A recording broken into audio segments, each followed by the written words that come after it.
Hey, this is BJ. Thanks for listening to our show's podcast. If you're a fan of all things geeky, you should check out my other podcast, BJ Shea's Geek Nation. We have new episodes every day, and you can check it out at bjgeeknation.com. Your home is going into foreclosure and you feel like a financial wreck. You don't know where to turn for accurate information. I'm bankruptcy attorney Travis Gagne. Let's talk about some legal options. If we work quickly, we can propose a plan to save your home, modify the loan, or in many cases even eliminate your second mortgage. The consultation is free. I've helped hundreds of people just like you make informed decisions about whether to save their home or exit it on a reasonable, organized timeline. The chapter you choose sets the tone for the next chapter of your life. Please contact me today at choosetherightchapter.com. That's choosetherightchapter.com. 99.9 KISW, The Rock of Seattle. NBA playoffs are in full swing. Oh, yes. Kawhi Leonard of the Toronto Raptors was being interviewed after their Game 1 win over the Philadelphia 76ers on Saturday. And a funny moment happened during the interview as the reporter had to cut it short. What differentiates you when the defense is right there in your face and you still hit those tough shots? My teammates have confidence in me. I work on those shots every day. And, it just went down tonight. I was able to knock it down. All right, thank you, Kawhi. We've got to go. Thank you. All right. That was great. Wait, you want more questions? No, I'm good. I'm good with one. All right, guys. Bye. Kawhi seemed a little upset, Rod. You think they were like, we got to go to a commercial break or something? I don't know. That she had to go to the bathroom? I'm not sure. Oh, I've been there. Yeah. It sounded like a bathroom type of... and I know go poop? Yeah, I being a guy that has to go to the bathroom a lot in tough situations, usually they go, all right, Kawhi, thank you very much, appreciate it, good luck or something, and it ends gracefully, but she's like, we got to go. It's like, okay, what did I do? Or was she just not feeling his answer? This is boring. That's like my grandpa. He used to be that way. He's like, all right, that's great, got to go, and hangs up the phone. Well, if you were right about that, Steve, then every interview in sports should end that way, because his answer is pretty much every damn answer you get. No, the best energy you got from him was when he realized he was being cut short. He's like, yeah, I'm good. I don't need to answer any more questions. I didn't really like to do this interview either. He was laughing. It was funny. It's like, okay. Wow. Yeah, maybe someone's in her ear, like the producer or something, being like, this dude's boring. Go on. Let's go. Come on. Wrong guy. Yeah. Man. Somebody more important. You ever see that when they're like, I see that a lot like in the NFL and Sunday Night Football and Monday Night Football after the game, they're always interviewing a player. Right. And they always have one guy waiting in the wings. And I just wonder if that's like a weird thing in the reporter's head, thinking, I got to wrap this one up because I got Russell Wilson. Yeah. And I really, this guy's great and all, but I have Russell Wilson waiting to talk to me. I need to hurry this up. Yeah, you figure that a lot because whenever they talk to some of the B level players, you go, okay, is this just filler because they're just waiting because Russell's talking to some other network? Right. Yeah. I wonder about that too. And sometimes I've seen people awkwardly get rushed off, and even to the point, well, Jimmy, wait a second, they got Russell, and they've literally said that. We got to go. Yeah, and the guy is like, okay, sure. I know who I am. I'm a nobody. I always do enjoy the when the player is behind another player and they just try and interrupt the interview by like rubbing his head or doing something. I don't know if they're rubbing really their head, but you know what I mean, like just doing something silly. Yeah, I know not that kind of rubbing. Yeah. All right then. I don't know what team it was. It was a baseball team, and I know that their thing is that they would always try to douse the reporter. And this one woman, she said she had so many dresses ruined because of the fact she's out there interviewing, and of course, here comes the Gatorade. I think they were in a championship run, and so she was like, do I really have to go talk to the star player? Because I know they're going to douse them, and one of my dresses is going to get ruined again. And I think it became a running bit for the team where they were like really not dousing the player. They were always just trying to ruin this poor girl's dresses. Dude, that's my favorite. Not my favorite part. My favorite part would be when the Mariners win, which unfortunately we didn't see much of this weekend. Yeah. But I always enjoy with Jen Mueller, who's just an awesome person. And I feel for her, but it's always entertaining when she has to interview the player after the game. That's the player of the game. Yeah. When they win. And the rest of the team are just going for the Gatorade bath. And she more often than not has to take it for the team. Yeah, she knows it, man. Yeah, again, it's and those clothes, whether it be suits or dresses, they are not cheap usually. Now, I don't know about the dresses. I know a lot of times, like the announcers will get free stuff from like Men's Warehouse or something. But I'm like, I don't know if that happens for the women if they're always getting new dresses from some company because they're getting wrecked. I got to imagine that the network is going to pay for the dry cleaning on something like that. I hope they do. That would suck if not. Plus, you're getting ice bath. I mean, you're taking the ice bucket challenge every day as an interview. You're like, okay, do I need every day? And you can tell the announcers upstairs are going, yeah, you need to go talk to that guy right now. I'm like, really? I'll be the guy that's like, I'm only talking to them when they lose. Yeah, sorry, that's the only time I want to talk to these guys. We got a man that learned a very valuable lesson that it is a bad idea to expose yourself after handing out your business card. Steve, it is? Oh, yeah, I'm sorry. Is it about you? Oh, sorry, Rev. Oh, all right. Well, he's got the Mix Report apparently about himself at 6:17. BJ and Migs, mornings on The Rock, 99.9 KISW. 99.9 KISW, The Rock of Seattle. Well informed on the issues of the day? Not this guy. Live from the KISW News Center in downtown Seattle, this is the Migs Report. Well, thanks, guys. Thanks to Law Tigers for giving us the Migs Report. Hey, it's Tiger. Oh, look at you. You're a Law Tiger. I'm a Law Tiger. Wow. Helping you out. Damn. Hey, it's International Dance Day. What? Yes, today is an International Dance Day. Oh, you said dance. I thought Dance. you said Dance dance. Day. You can dance if you want to. Dance if you want to. I thought it was Dunce Day because I was like, Hey. Is there an E in safety? Yes. Okay. E. Sorry. Wow. Let's see your dances then. Oh, no. Oh, come on. Come on, Right. Steve. Hey, we got news to do. I pulled my back taking the sheets off of my bed yesterday. Did you really pull out your back? Yes. Oh, dude, that's the worst part. Dude, it's so embarrassing. It It's is. never a good, cool reason that I hurt myself. No. Oh, damn. The two times I pulled my back, and my wife was making fun of me yesterday for it. She's like, I mean, could you at least be doing something cool when you're pulling your back? First time, I was just taking the grocery bags out of the car, bringing them into the house. But I was wondering, are you one of those idiots like me that likes to try and get every single grocery bag on your arm? Yes. Yeah, I remember those days, and I've stopped them a long time ago because of the very thing you're about to say. It was epic. I had them all. This is a few months ago. They're all on one arm, and I'm walking in. But as soon as I made that one step, Yeah. back's F. Yesterday, just ripping the sheets off of the bed. Oh. Back's F. So no dance for you, Danny. You're still standing up pretty good. Oh, man. Yeah, it's Depends hard. on how I breathe. Oh, geez. man. You can use my ice pack if you want. Nice. Yeah. Because I mean, when I get my back thing, I didn't bring my tincture in or anything for you or my marijuana cream. Oh, would you rub some marijuana cream on my back, BJ? Well, I'd hire somebody to do it. It is also National Rub Some Marijuana Cream on Your Coworker's Back. There you go. Oddly specific. And Shrimp Scampi Day. So enjoy your Shrimp Scampi. Nice. I got to give you credit because it paralyzes me. The fact that you can come to work is amazing. You know what? You'd never miss work. Well, I'm an idiot, too, yesterday because it hurts. I do everything. I roll it. I put that ball in your back, all that. It starts feeling better. So what do? I go wrestling training last night. Oh. Everything's feeling good until the very end, and I just did something, and whoop. Oy, good job. Did it again. Yeah, I could. Wow. I couldn't do anything, let alone wrestling training when I throw my back out. You're a monster. I'm an idiot. Okay, you're a monster idiot. It's a fine line between monster and idiot, BJ. Right. I'm an idiot. All right, let's talk about this guy who actually is a legitimate idiot. He's 33 years old. He's from New Jersey. His name is Daryl. Last week, he went to the library, started talking to some ladies, and he's like, hey, here's my business card. For whatever reason, I think that's like his pickup line or something along those lines. Okay. The problem is he gave the business card, which has his information on it, and then he exposes himself to one of the people that he talked to. Well, you show the product, and then you give your card if people want to buy the product. I mean, isn't that how you always do business? No? Now, of course, he takes off. The woman calls the cops, but because she had his business card, they were able to track him down and arrest him. Boy, he is a real genius, isn't he? Moron. Yeah, talk about little brain thinking. Yep. Let's talk about these guys. They were busted because, they butt dialed 911. They broke into a Best Buy in Texas around 3 a.m. over the weekend. They set off the alarm, but they got away before the cops could get there. But I guess while they were doing what they were doing, they butt dialed 911 from the getaway truck. So the operators heard the car noise. They were able to figure out where the cell phone was. They pinged it, and they noticed it was speeding away from a Best Buy towards Houston. So the cop figured, this seems a little fishy. They caught up with the truck, got into a high-speed chase. Eventually, they were able to catch the guys and arrested them. Oh, man. You kicked that guy out of the gang, right? Well, I bring all this, Billy. I bring all this up because then they talk to one of the police officers that describes what happened, and I just love it when cops get to use the term butt dial. They put it all together. Officers were already en route to the alarm call when they got the other 911 calls. Somehow butt dialed 911.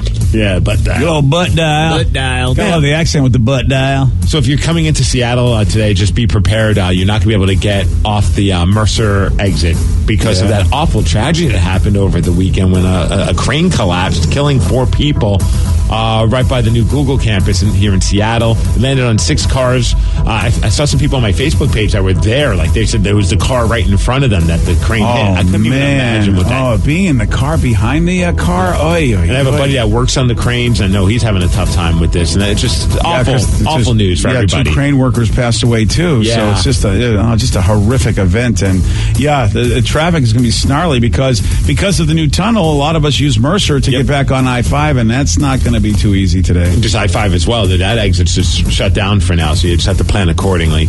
Over the weekend with sports, of course, you got the Mariners. It looked good when we went into the weekend, man. Yeah. Maybe they could have saved 14 of those runs and used them over the weekend because they just ended up losing the next couple games, including yesterday getting trounced 15-1 by the Rangers. I thought the Rangers aren't supposed to be that good, but I guess neither are we. Well, sometimes you have bad games. We had a couple. Hey, Sounders in Los Angeles FC, they played to a 1-1 tie. 1-1 tie.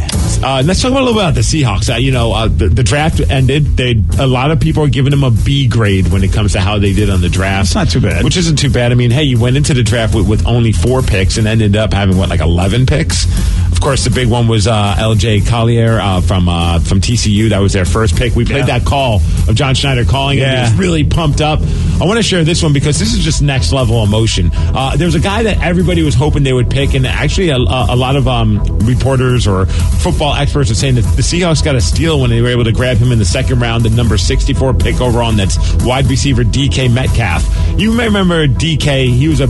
He became an internet sensation because he's just jacked. He's got muscles on top of muscles on top of muscles. All right. And so it was like a meme going around everywhere for a while. And then, of course, Seahawks play. And he's also just known for being a stud of a wide receiver.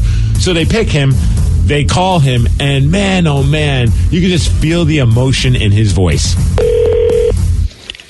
Hello? DK. Yes, sir. Hey, it's John Schneider with the Seattle Seahawks. Hey, man, get fired up. We're going to make you a Seahawk right here, okay? You all right, bud?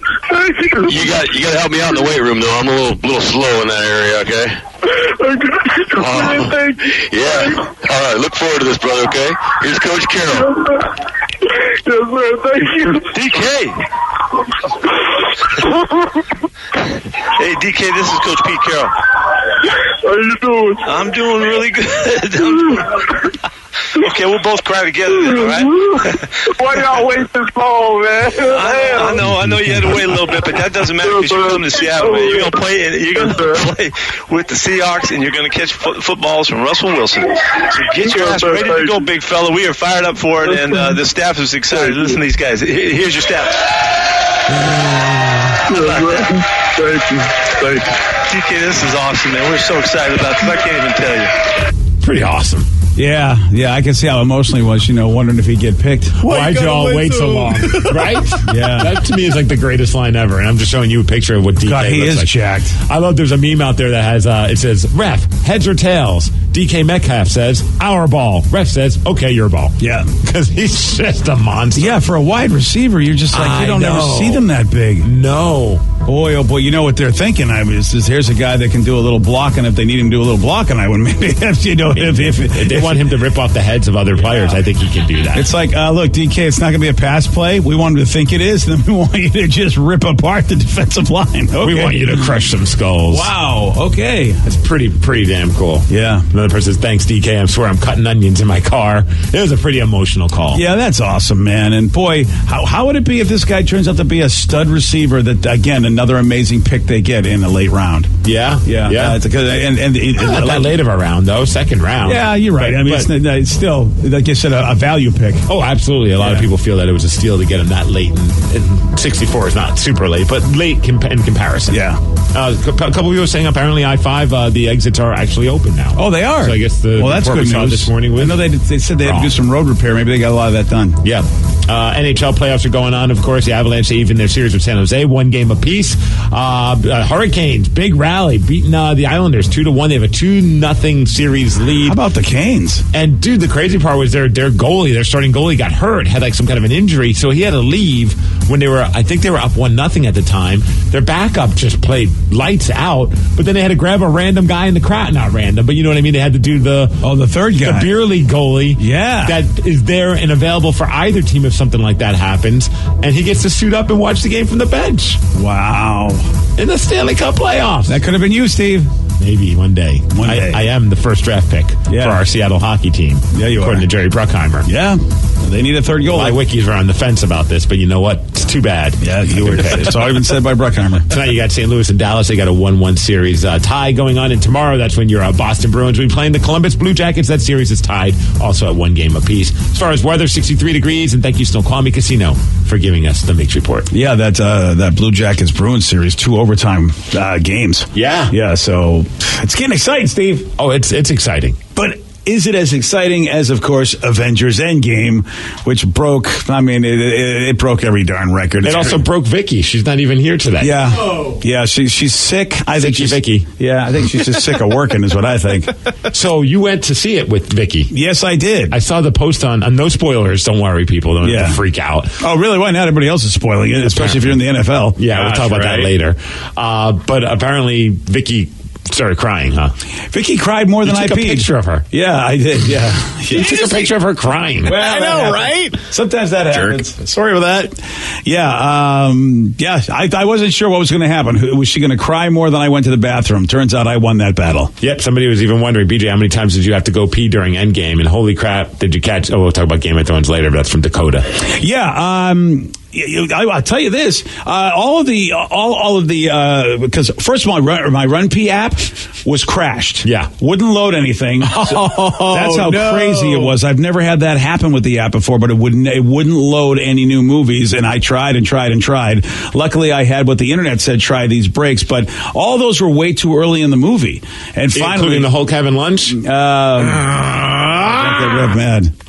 Oh, dude! No, it's not the end of the world. He does have a point. Because now that I've seen the movie, he does have a point that's kind of a spoiler. Oh gosh! Yeah, I mean, you got including a certain superhero having lunch. Yeah, there we go. Is that better? Yeah, just say the lunch scene.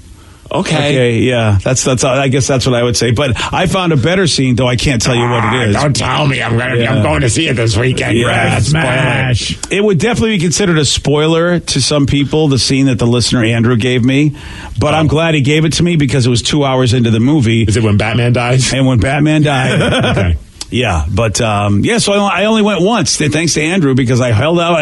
I saw all the places where they told me to go on the internet. I'm like, this is too early. I know I'm not going to need to go right now, but I know in about an hour I will. But then there'll still be an hour left. What am I going to do? Hulk already ate fresh. Oh yeah. I can't hold it for 3 hours. Oh no. So is it as great as? I keep seeing people saying it's the greatest movie. I saw one of my buddies said after I spent a night thinking about it, I have determined that it's the greatest movie that I've ever seen. Would you put it up there? I would, only because of context. If you didn't see many of these Marvel movies, I would say that the emotions that the movie evokes means nothing to you because you're not invested into these characters, and therefore you think it's an okay movie. I mean, it's well done, but I think people are saying it's great, like Rev, because of 10 years of being invested into these characters. Absolutely. And then all the story arcs that happen. That makes it a great, amazing, unbelievable movie. It's still a well done movie. I would say hopefully you saw Infinity Wars before you go see this. Yeah, like seriously, I would hope. I know, like it's one of these things where if it wasn't 5.5 hours worth of content, I would say watch Infinity War and then go see this. But that's so much to do at any one sitting. Can I just watch that Jimmy Fallon We Didn't Start the Fire parody that they made? I mean, you can still watch that because it was great. Yeah, but that won't give me it's not going to explain anything. Yeah. I think, I would, if if you have time, I would watch Captain America: Civil War. Okay. Just because of the fact that you get to see some relationships, because there was a fracturing of the group in that movie, and you can see there are just there are references to fractured relationships made, especially in this latest one, that you may not really feel as deeply as we do because we had seen Civil War. Plus, it's a great movie, and that's maybe that's it. Maybe you want to see Thor: Fraggle Rock, because that basically is, I think it's like the second half of Civil War, because Thor and Hulk weren't involved in Civil War. Those four they were movies. busy getting sandwiches. Yeah, so if you got Civil War, Thor: Ragnarok, and Avengers: Infinity War, I think those three movies will get you ready for the other one if you can. Just watch all 21 previous movies in a row. It's only like 50 hours. The wife and I we bought into the hype. We were talking about it yesterday or 2 days ago, and we went online and we purchased tickets to go see it in 4DX. All right. We're going this weekend. Dude, Saturday. That's a 3-hour roller coaster. I know. Oh, yeah. Like, it doesn't let up. The movie doesn't let up. I'm excited about that. I hope I get sprayed in the face with a lot of water. But it's going to be a lot of fun, man. So I'm pretty pumped about seeing it in 4DX. Yeah, you're going to get rocked around your horse, too, because, hopefully my back will be better by then. Gosh, yeah. Obviously. Maybe it'll pop it back into place. There's going to be action in this movie. You got 3 hours of movie. There's going to be action. They're going to be bouncing you around in your seat. But I'm buying the hype, man. Everyone's talking great things, including a texter that says I'm a 39-year-old man and I cried like a baby during the film. Me too. Yeah, there's Rev. Yeah, dead. It was supposed to make $250 million. A lot of people thought. Then people said, well, maybe $300 million in the U.S. Ended up ranking $350 million. And then they thought, will it break the $1 billion mark worldwide? Like all told, $1.2 billion. That's a failure. Yeah, total failure. And of course, it shatters just a ton of records. Fastest movie ever to top $1 billion. It ranks as the 18th largest worldwide release ever. And the 22 movies that Rev says you should all be seeing, including this one. So I should start watching them tonight. Yeah, basically almost $20 billion worldwide that these movies have made for Marvel. Gosh. And it's pretty, yeah. And 96% on Rotten Tomatoes, on, I guess, Endgame, which is a critic score, and 92% on Rotten Tomatoes for the audience score. So, Endgame is the name of the movie. Yeah, I don't understand why you... I'm an idiot. I thought that was so 96% from critics, 92% from viewers. That pretty much says everybody's in pretty much agreement. Somebody says, I will absolutely pay full price to see Endgame again. I can't explain the emotion I felt during this movie. And I like this text. Boring 2 hours, then 1 hour of action. It wasn't boring. Okay, you know why though, Rev? Because again, if people aren't invested into the characters, yeah, dude, I'm happy. I'm happy to see one negative review. You know what I mean? I've heard nothing but great things. I'm happy that there's one person that hated the movie. I'm planning on seeing it this afternoon. I got a little bit. Yeah, I got a little bit of extra time, and instead of taking a nap today, I'm going to actually go see the movie. The texture makes a point, I think, only because of the fact that the movie does have a lot of character interaction that will evoke the feels, but if you don't care about these characters, you're like, why couldn't I just see just the action parts of the movie as opposed to just the characters interacting? I just love, it's been a lot of fun seeing some of my wrestling fans troll the Marvel fans, because everyone's like, hey, Endgame, it's all fake, right? Because that's always what you hear as a wrestling fan. You realize what you love is fake. That's funny. So everyone that's being all emotional about these fictional characters dying, you're like, you realize this is all fake. Okay. I would like to say this, Rev, can I talk about if I say Disney Easter egg, is that too much? I mean, you don't really know what I'm saying. I know what you're going to get to. Yeah, I'm not going to explain it. I'm just going to say, look for the Disney Easter egg. Yeah. I mean, that's kind of fun. You have no idea what I'm talking about. Yeah, you really don't. That'd be awesome. No, you don't. You have no idea what I'm talking about. There's no way you could ever. I absolutely know what you're talking about. I know you do, but there's no way anybody else could get it. Why say it? Because I want people just to say smile. The Hulk rides Splash Mountain. Yeah, that's what it is. Oh my gosh, I want to watch it now. I think it's a funny Easter egg, and you will get it when it happens, but you will not be looking for it. There's no way. Sure, say whatever weird thing you're going to say. Yeah, boy. That's all I'm going to say is I bet a lot of people won't get the Disney Easter egg. That's what and I'm not even saying more because I think if I said more that would spoil it. But if I did, so look for the Disney Easter egg. If you don't know what it is or you don't see it when you go in, I'll tell you what it is. So Steve, this is the world we live in where we're not saying spoilers that might be spoilery, but not spoilery to anybody who knows. It's so confusing. You guys realize it's all fake. Yeah, it's all fake. Oh, the chair shots are real, buddy. Yeah, that's right. Damn it, chair shots are real. All right, yesterday, Steve, this isn't fake. Okay, yesterday he did well. Actually, on Friday, he got this one right. What actress played Pepper Potts in the 2008 movie Iron Man? Oh, Gwyneth Paltrow. Yes. Goop. That was an Easter egg. Goop. For her company. You want a shot at beating Steve? Okay, you got it. 206-421-ROCK. We're playing Beat Miggs at 647 on The Rock. Today's podcast was brought to you by Travis Gagne, bankruptcy attorney. He's here right now and has agreed to answer more of your questions about bankruptcy. What's the difference between filing for bankruptcy and credit counseling? Credit counseling is a useful process in some circumstances, but it does show up on your credit. In fact, from a credit scoring standpoint, credit counseling shows up just like a bankruptcy, so it's going to affect your credit as negatively as filing bankruptcy. In credit counseling, the idea is that a credit counselor works with your creditors on your behalf to try to lower interest rates or work out payment plans with your creditors to pay back your debt over time. In credit counseling, you almost always pay back 100% of the debt, sometimes at lower interest. And of course, some creditors will participate in that process and some won't. So you're usually left with kind of a mixed result with credit counseling and of course a high payment. Thanks, Travis. If you have more questions about bankruptcy, you can reach out to Travis anytime at choosetherightchapter.com. That's choosetherightchapter.com. Thanks for listening.